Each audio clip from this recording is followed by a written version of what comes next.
Hello, my name is Grady Johnson and I'm a professional painter, and today I represent ExpertVillage.com.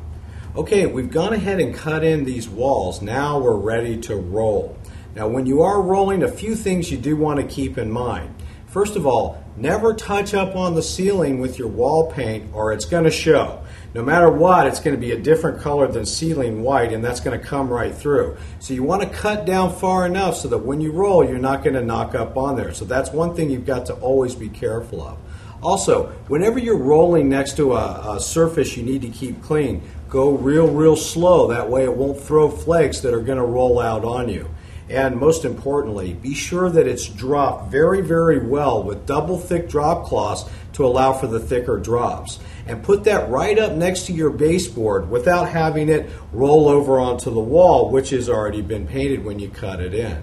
Now the first thing you want to do is get a nice full roller of paint and then start to lay it out. Now remember, when you put the paint on, just get a lot of paint on the wall first, a little bit away from the edges, and then start to lay that paint out. The way you lay paint out is when you lean on one side of the roller, it's going to make a mark and push paint onto the wall. Now when you lean off of that side, it's going to take that mark off and lay it out. And you'll see when we start to roll that that's going to kind of take these lines out. First it puts a bunch of lines on, and then you're going to even those lines out and then work your way on down the wall. And that's all you need to remember whenever you're rolling. So let's go ahead and get a nice full roller of paint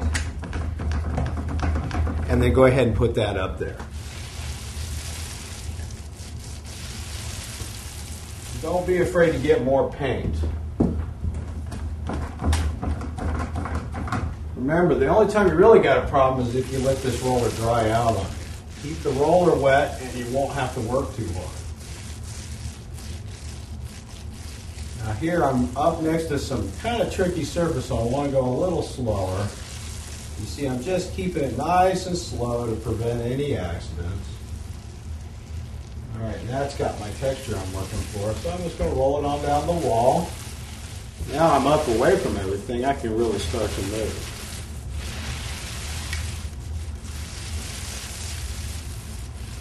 See, I'm leaning on one side here, on the right, that's pushing my paint out, and then on the left it's lapping it out.